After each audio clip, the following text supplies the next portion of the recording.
तो हेलो भाई, कैसे हैं आप लोग। तो चलिए शुरू करते हैं। आज का जो टॉपिक है कि इंजीनियरिंग कॉलेज जो भी उड़ीसा में एक्चुअली एडमिशन लेना चाहते हैं, मैं उसी के बेसिस से, उसी के नॉलेज के बेसिस पे मैं बताऊंगा कि एक्चुअली क्या है जो जानना चाहिए एक इंजीनियरिंग कॉलेज को एडमिशन लेने से पहले। जैसे कि हम चाहते हैं कि माइंड में आगे कि मुझे इंजीनियरिंग करना है, एंड कंप्यूटर साइंस में हो या फिर इलेक्ट्रिकल में हो या फिर किसी में फील्ड में हो, या फिर कोई भी डिप्लोमा पास आउट है वो भी चाहता है कि मैं बीटेक करूं या फिर एमटेक करूं या फिर फर्दर स्टडी जो प्रोफेशनल स्टडी बोलते हैं वो सब करूं।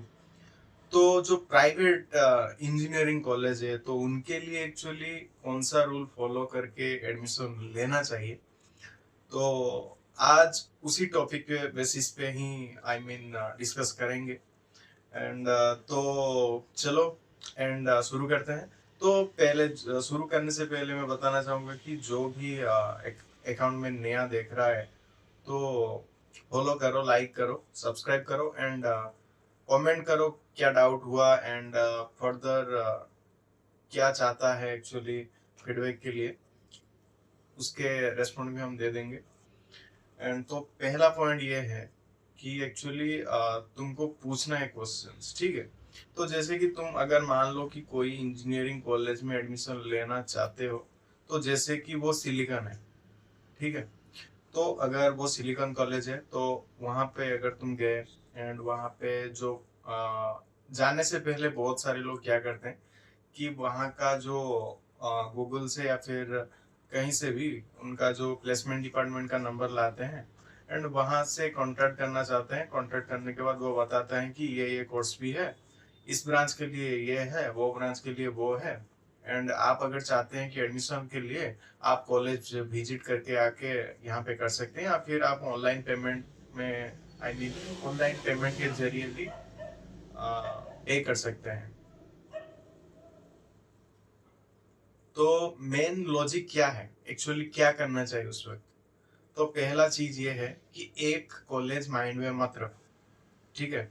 तो पहला माइंडसेट ये रखो, एंड दूसरा माइंडसेट ये रखो कि कोई एक के हिसाब से मत चलो। बहुत सारे लोग का माइंडसेट बहुत अलग होता है, ठीक है। तो कोई बोलेगा तो सिलिकॉन, कोई बोलेगा तो आईटीआर, कोई बोलेगा तो किट। तुम उसके बेसिस पे अगर चले जाओगे तो फिर सही रहेगा। जैसे कि तुम्हारा बजट देखो, ठीक है। बजट के अंदर ही सब कुछ ठीक करो। जैसे कि तुम्हारा बजट बहुत कम है और वहां पे तुमको प्लेसमेंट भी चाहिए, एंड वहां पे तुमको प्लेसमेंट के साथ गाइडेंस चाहिए, पढ़ाना भी सब कुछ चाहिए। देखो, सारे कॉलेज में ना पढ़ाना बहुत अच्छा रहता है, ठीक है। पढ़ाई उतना प्रॉब्लम नहीं आएगा इंजीनियरिंग के सब्जेक्ट में, ठीक है। तो उसमें क्या होता है कि ज्यादातर बच्चे यूट्यूब से पढ़ लेते हैं अगर उनका सेमेस्टर पास में है, एंड पढ़ाई में उनका उतना कवर नहीं हुआ सिलेबस वगैरह, तो उनके उस वजह से क्या करते हैं कि वो लोग यूट्यूब से पढ़ाई करते हैं, तो उसमें कोई दिक्कत नहीं होगा। प्लेसमेंट के लिए ही ज्यादा दिक्कत होता है। तो प्लेसमेंट के लिए जो ज्यादा दिक्कत है तो उनको दूर करने के लिए प्लेसमेंट जो कॉलेज में अच्छा दे रहा है, एंड कौन सा ब्रांच में ज्यादा प्लेसमेंट आता है वो भी आपको देखना पड़ेगा। तो पहला चीज ये करो कि तुम पहले कॉलेज विजिट करो, वहां पे फीडबैक लो, एंड मोस्टली जो भी पास आउट है उनका अगर कॉन्ट्रैक्ट में मिल सकता है, जैसे कि कॉलेज वालों के पास लिस्ट होगा कौन कितना पैकेज में पाया है एंड कौन नहीं पाया है, कौन कौन बच्चे वहां से ओनली फर्दर स्टडी के लिए पास आउट हुए हैं, उनके रिव्यू लो। जो फर्दर स्टडी के लिए पास आउट होंगे ना, उनको प्लेसमेंट नहीं मिला होगा, ठीक है, या फिर वो ऑफ कैंपस ट्राई कर रहे होंगे। ये मैक्सिमम होता है, फर्दर स्टडी करते हैं मगर 100% से 10% करते हैं, ठीक है। और वो लोग ज्यादातर फर्दर पीजी या फिर पीएसयू रिलेटेड जॉब के लिए ट्राई करते हैं। तो मेन चीज ये है कि प्लेसमेंट जो चेक करो, ठीक है। उसके बाद क्या करो कि उनका जो फैकल्टी का जो बिहेवियर देखो, जैसे कि उनको पूछ के तुम जान सकते हो। एंड उसके बाद जो कॉलेज विजिट किए तो उनके जो लैब एंड इंफ्रास्ट्रक्चर ये सब देख लो, क्योंकि वहाँ पे ज्यादातर क्या होता है कि छोटा मोटा कॉलेज में लैब के लिए थोड़ा बहुत प्रॉब्लम हो जाता है, नहीं तो ये प्रॉब्लम मैटर नहीं करता। ठीक है। एंड उसके बाद मेन चीज ये है कि तुमको फाइनल ईयर में या फिर थर्ड ईयर या फोर्थ ईयर में तुमको देखना पड़ेगा कि वहां पे इंटर्नशिप प्रोवाइड वो करते हैं या फिर वो बताते हैं कि तुम इंटर्नशिप सर्टिफिकेट लाओ। पहला ये चीज पूछो। ठीक है। पूछ लिए तो वो बताएंगे कि हाँ इंटर्नशिप प्रोवाइड करते हैं, वो एनपीटीएल का इंटर्नशिप देते हैं, या फिर वो बताएंगे कि हम बता देते हैं कि कौन सा कंपनी में जाना है, उतना उतना पैसा देना है। देखो कॉलेज ऐसा होना चाहिए ना कि वो खुद तुमको इंटर्नशिप के लिए पूछ दे। जैसे कि तुमको मैंडेटरी करेगा एंड तुमको एक कंपनी, जो एक मान लो एक पार्ले जी बिस्कुट का कंपनी है या फिर एक एक्स कंपनी है, ठीक है, तो उनको वो कहेंगे कि हमारा इतने बच्चे हैं और हम ये बच्चे हमारा इस बैकग्राउंड में आते हैं, तो वो इंटर्नशिप करना चाहते हैं आपके ये, तो वो आपको रेफरल देंगे। ठीक है। उसमें आपका थोड़ा बहुत कंसेशन हो जाता है एंड उनका जो प्लेसमेंट का जो आई मीन अमाउंट वो थोड़ा घट जाता है। मगर तुम ऐसे प्राइवेटली करना चाहो तो बहुत लग जाएगा पैसा एंड ज्यादा अपॉर्चुनिटी नहीं मिलता। तो वहां पे ट्राई करो कि तुमको वो बोले कि हाँ यहाँ पे इंटर्नशिप प्रोवाइड करते हैं। अगर वो नहीं करते, वो बोलेंगे कि हम करवा लेते हैं किसी से, किसी ना किसी से। तो ये थोड़ा दिक्कत वाली बात है। एंड ज्यादातर बीपीयूटी में या फिर ऑटोनोमस में एनपीटीएल का ज्यादातर इस्तेमाल करते हैं इंटर्नशिप के लिए। वो 1,000 रुपए दो, इंटर आई मीन कौन सा एक सब्जेक्ट पकड़ो, जैसे कि डीबीएमएस हो या फिर एनी जो सब्जेक्ट तुम चाहो वो सब्जेक्ट को पकड़कर तुम इंटर्नशिप दे दो। वो बोलेंगे क्या, मैं बताता हूँ, वो बोलेंगे कि तुम एनपीटीएल के थ्रू अगर एग्जाम देकर तुम इंटर्नशिप करोगे तो तुमको आईआईटी में भी सीट मिलने का चांसेस है, ये सब भी बोल देते हैं। ठीक है। मगर ऐसा कुछ नहीं होता, होता है बहुत रेयरली होता है।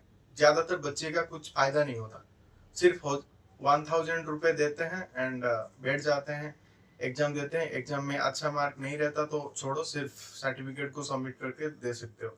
मगर 1,000 के चक्कर में तुम्हारा कुछ फायदा नहीं होता। जो पढ़ाई यहाँ पे करते थे वो पढ़ाई वहां पे सिर्फ यूटिलाइज करते हो और कुछ नहीं। एंड दूसरा चीज ये है कि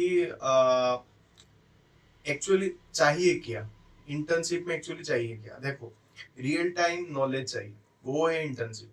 अगर तुमको कंप्यूटर साइंस रिलेटेड तुम अगर डोमेन चूज करके यहाँ वहाँ पे कर रहे हो इंजीनियरिंग, तो वहाँ पे तुमको computer science related practical work वाला ही चीज चाहिए।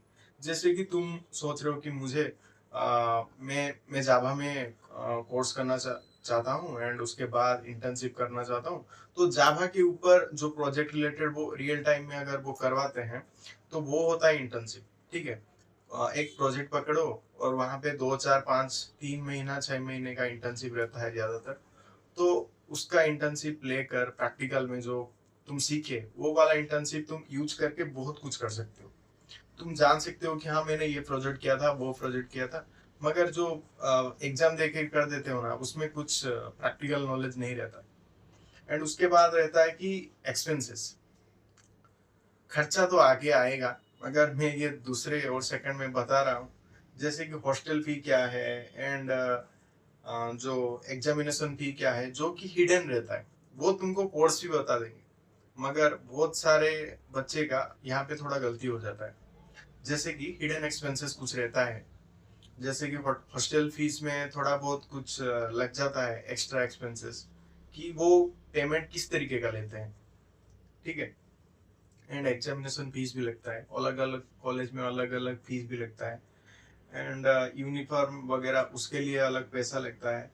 एंड प्लेसमेंट के लिए अलग पैसा लगता है। एंड तुम्हारा पकड़ लो कि तुम अगर चाहते हो कि हैकाथन वगैरह या फिर अलग अलग कुछ इवेंट वगैरह, उसके लिए भी अलग पैसा लेता है। बहुत सारे पैसा रहता है एक्स्ट्रा। अगर तुम कुछ गलती कर दोगे तो उसका भी फाइन लगता है एंड अटेंडेंस के लिए भी फाइन लगता है, बहुत सारे फाइन लगता है। वो सब नहीं बताएंगे, वो सिर्फ बता देंगे कि कोर्स फी इतना है, मगर वो नहीं बताते कि उसके बाद भी 4 5 6 हजार एक्स्ट्रा भी जाता है। ठीक है। और अगर तुम्हारा बैग भी लग जाता है ना, तो उसके बाद तुमको 500 रुपये 200 रुपये दे के वहां पे क्लियर करना पड़ता है। तो उसके बाद आता है कि अटेंडेंस का रूल, वो पूछो, मोस्टली पूछो कि अटेंडेंस का रूल है या नहीं।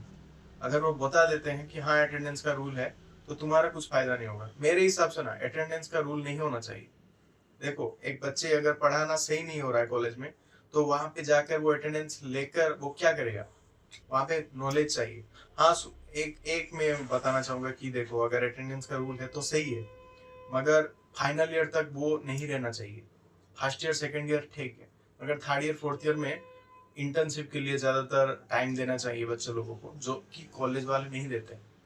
वो थोड़े पूछ लो, क्योंकि वो ज्यादा इंपॉर्टेंट है मेरे लिए। क्योंकि मेरे टाइम में भी अटेंडेंस का रूल रहता था, 75% के अबव फाइन नहीं लगता था, नहीं तो किसी किसी का 10,000 भी फाइन लग जाता था। ठीक है, मगर वो कम कर देते थे एप्लीकेशन या फिर मेडिकल सर्टिफिकेट देने के बाद, मगर वो ज्यादातर लगता है वो स्कैम है। मेरे हिसाब से वो एक स्कैम है। ठीक है, तो कोडिंग कल्चर, अगर आप टेक्निकल बैकग्राउंड में इंजीनियरिंग कर रहे हो, करना चाहते हो, तो वहां पे पूछो कि एक्चुअली मैं कोडिंग करूंगा तो उसके लिए मुझे एक्चुअली क्या फैसिलिटी मिलेगा।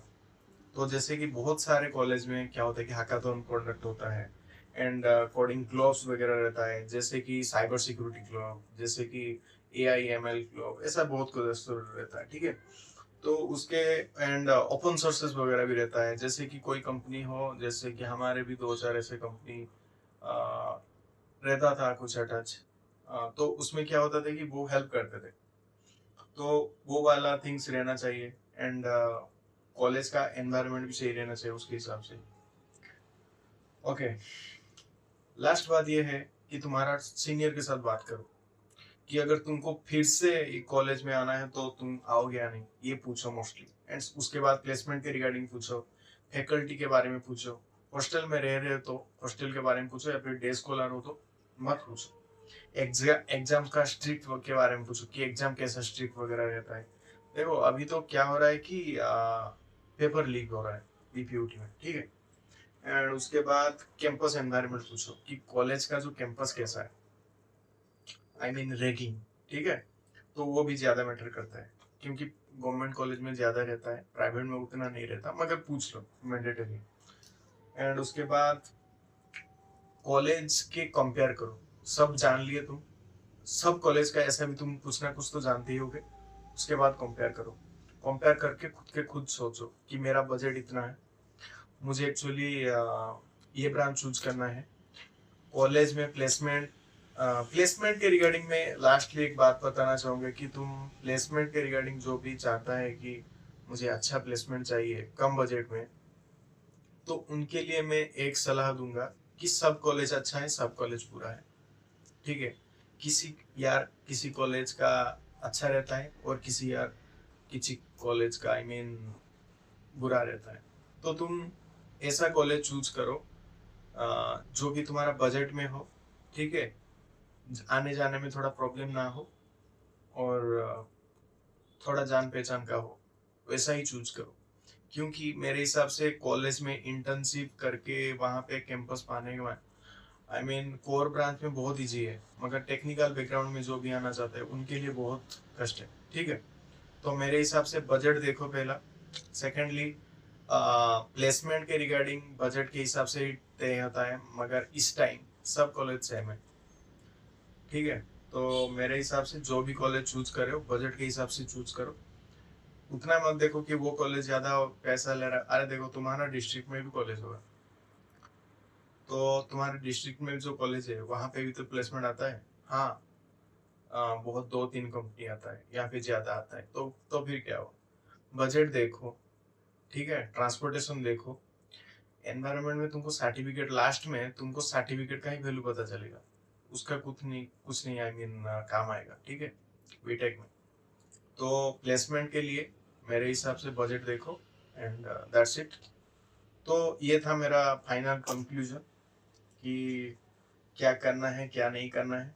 अब तुम्हारा फाइनल डिसीजन है कि तुम प्राइवेट इंजीनियरिंग कॉलेज में एडमिशन लोगे या नहीं। एंड सेकेंडली, आपको जो भी बताया मैंने पॉइंट टू पॉइंट, वो सब आपको नोट करना है। ठीक है, क्योंकि मैं जानता हूँ कि कुछ ना कुछ पॉइंट आप भूल जाओगे बोलने में। तो ये थोड़ा याद रखो कि क्या क्या करना है। एंड वीडियो अच्छा लगा है तो लाइक शेयर एंड सब्सक्राइब करो। And next